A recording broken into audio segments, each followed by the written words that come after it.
অনেক বাবা মা পরীক্ষার অজুহাতে প্রাপ্তবয়স্ক সন্তানকে রোজা রাখতে দেন না। সেক্ষেত্রে সন্তানের করণীয় কি?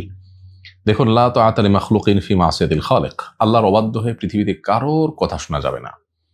মা বাবার কথা আমাদের শুনতে হবে, আমাদের জন্য আবশ্যক তাদের কথা শোনা। কিন্তু সেটা কতক্ষণ? যতক্ষণ পর্যন্ত তারা আমাদেরকে এমন আদেশ নিষেধ করবে যেটা আসলে কোরআন এবং সুন্নাহর সীমার মধ্যে থাকে। কোরআন সুন্নাহর সীমার বাইরে চলে গেলে সেটা করা যাবে না।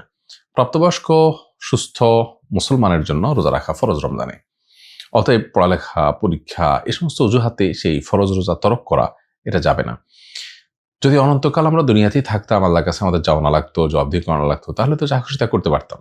আল্লাহর কাছে যেতে হবে, অনন্তকাল সেখানেই থাকতে হবে। অতএব সেই জগৎকে ধ্বংস করে আল্লাহর সামনে জবাবদিহিতা করার মতো কোনো জায়গা না রেখে আমি যদি পার্থিব উদ্দেশ্যে আমার রোজা ভঙ্গ করি, তাহলে সেটা হবে সবচেয়ে বড় আমার নিজের ক্ষতি নিজে করা।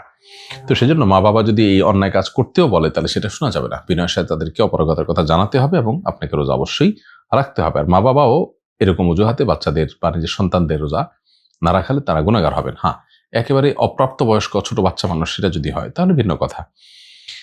তারপরও কিশোর বয়স থেকে মা বাবা তাদেরকে রোজায় অভ্যস্ত করার চেষ্টা করা দরকার।